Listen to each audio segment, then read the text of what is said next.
मैं अपनी बात शुरू करना चाहूंगा। जब बात देशभक्ति की आ गई है तो एक वाकया, एक ऐसी घटना मैं आप सभी के बीच में रखना चाहता हूं। आपका दिलो दिमाग और आपके मस्तिष्क में एक चित्र सा उभरेगा, एक फिल्म सी आपके दिलो दिमाग में चलेगी। मैं वायदा करता हूं आपसे, लेकिन उससे पहले मुझे मेरी एक कविता याद आती है। बिजारण जी, अभी मैं 2-3 दिन पहले उसको लिख रहा था। जो हमारे गांव की संस्कृति है, जो हमारा रहन सहन है, जो हमारा बोलचाल है, जो हमारा खान पान है। कई बार लोग पूछते हैं कि भाई साहब कहां से हैं, तो मैं ये कहते हुए मुझे बड़ा फक्र होता है कि मैं गांव से ताल्लुक रखता हूं। और किसी ने कहा है कि यह भारत गांव में निवास करता है। मैंने लिखा कि रहते हैं गांव में पेड़ों की छांव में, दूध छाछ दलिया और चूल्हे की रोटी है। रहते हैं गांव में पेड़ों की छांव में, दूध छाछ दलिया और चूल्हे की रोटी है। दिल के है साफ और नीयत न खोटी है। मेरे माँ बाप मेरी आन बान शान है। हरे भरे खेत और खेत में मकान है।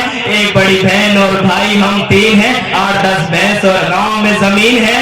न रखते हैं शौक हम काली काली थार का, न रखते हैं शौक हम काली काली थार का। साथ देते हैं हम भाई लाचार का। न महंगे महंगे बेड हम सोते हैं खाट पर, न महंगे महंगे बेड हम सोते हैं खाट पर।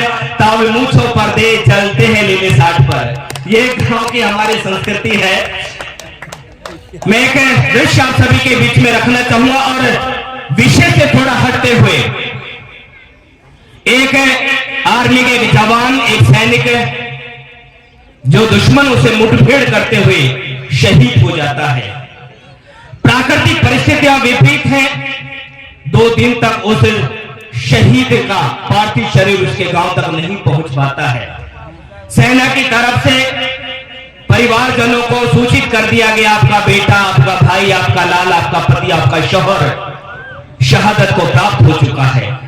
आप ये समझे कि यह सूचना मिल चुकी है कि आपका बेटा, आपके इस घर का एक महत्वपूर्ण सदस्य शहादत को प्राप्त हो चुका है, लेकिन 2 दिन तक का इंतजार करना पड़ रहा है। आप उस मां की भावना को समझने का प्रयास करें। उस बेटी, उस पत्नी, उस बहन का दर्द समझने का प्रयास करेंगे। 2 दिन बाद उस जवान का पार्थिव शरीर उस गांव में जाता है। उस आंगन में ताबूत पे रखे हुए तिरंगे लेटा हुआ वो जवान आंगन में है। मां रो रही है, लोग रो रहे हैं, और उस जवान, उस शहीद की एक छोटी सी बेटी जो अबोध है, जिसको मालूम नहीं है क्या हो रहा है, मैंने वहीं से अपनी कविता की शुरुआत करने का प्रयास किया कि मन व्यथित सा हो रहा है देख कर हालात ये, मन व्यथित सा हो रहा है देख कर हालात ये। कैसे गुजरी दिन गुजरा फिर घनेरी रात ये, कैसे गुजरा दिन गुजरी फिर घनेरी रात ये। के पहुंच करके अश्क अपने, के पहुंच करके अश्क अपने और कहा फौलाद ये। कोख मेरी धन्य हुई पा करके औलाद ये। मां कहती है कि औलाद को पाकर के मेरी कोख धन्य हो गई है। कि पहुंच करके अश्क अपने और कहा फौलाद ये। कोख मेरी धन्य हुई पा करके औलाद ये। कि पोती बोली दादी से, कि पोती बोली दादी से, क्यों पापा ऐसे सो रहे। मम्मी बेसुध हो रही, ये लोग कैसे रो रहे। कि मम्मी बेसुध हो रही, ये लोग कैसे रो रहे। कि पूछती नादान बिटिया, क्या पूछती नादान बिटिया, और बता दो बात ये। मन व्यथित सा हो रहा है देख कर हालात ये। कैसे गुजरा दिन गुजरी फिर घनेरी रात ये। और जब उन्होंने पूछा कि मेरे पापा ऐसे क्यों सोए हुए हैं, मेरी मां क्यों रो रही है, सुन के ये नादान बातें लोगों का दिल हिल गया। सुन के ये नादान बातें लोगों का दिल हिल गया। और तिरंगे के रंगों में पापा तेरा मिल गया। गया और तिरंगे के रंगों में पापा तेरा मिल गया।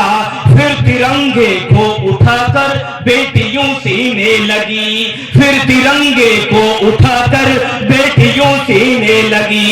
मेरे पापा बोल दो बस बात ये रटने लगी, मेरे पापा बोल दो बस बात ये रटने लगी कि इतनी बातें करके बेटी, इतनी बातें करके बेटी ही को लगा आघात ये। मन व्यथित सा हो रहा है देख कर हालात ये, कैसे गुजरा दिन गुजरी फिर घनेरी रात ये, फिर घनेरी रात ये, फिर घनेरी रात ये।